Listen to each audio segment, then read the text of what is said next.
À l'occasion de la sortie de son autobiographie baptisée Meilleur album, David Hallyday fait actuellement le tour des médias pour la promouvoir.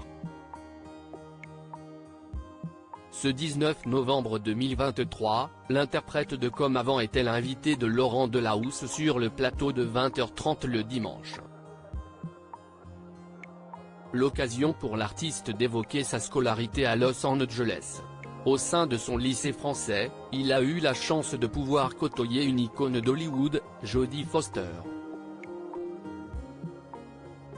Un rare cliché du duo a notamment été dévoilé à l'antenne. Comme ses illustres parents, David Hallyday a marqué l'histoire de l'industrie de la musique. Chose qui n'est pas toujours aisée lorsque l'on est fils de. Mais si est avant tout grâce à son immense talent et sa ténacité que l'heureux papa de 3 enfants a su conquérir les mélomanes avec ses multiples morceaux inoubliables. Après s'être intéressé au cinéma, le célèbre compositeur a décidé de sortir de sa zone de confort avec son autobiographie intitulée Meilleur album qui sortira en librairie le 23 novembre prochain. Un projet littéraire très attendu que David Hallyday a évoqué sur le plateau de 20h30 le dimanche sur la 2 face à Laurent Delahousse ce 19 novembre. L'occasion pour le fils aîné de Johnny Hallyday de se replonger dans ses souvenirs en abordant sa scolarité en Californie.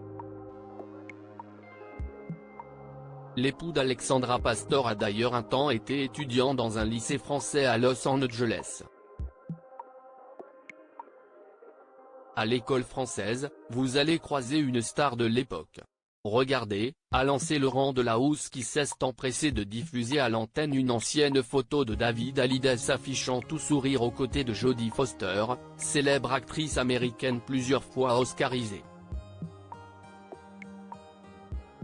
S'il arbore des cheveux mi-longs, son acolyte a un simple carré légèrement ébouriffé. Devant l'objectif, le duo s'affiche très complice. Elle était à l'école avec vous, s'est intéressé le journaliste qui eut le mérite de surprendre son invité d'honneur.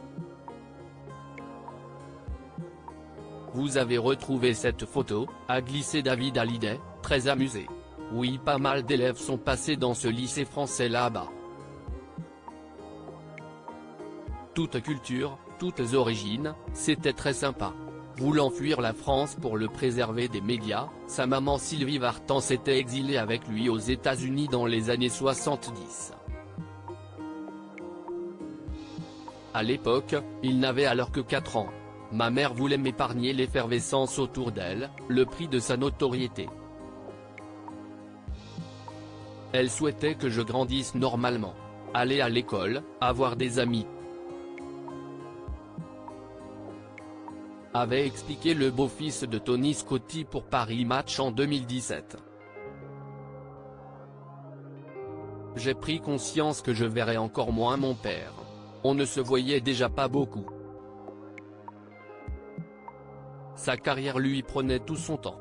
Toutefois au sein de la Cité des Anges, David Hallyday a aussi pu se construire en toute quiétude bien loin du tourbillon médiatique.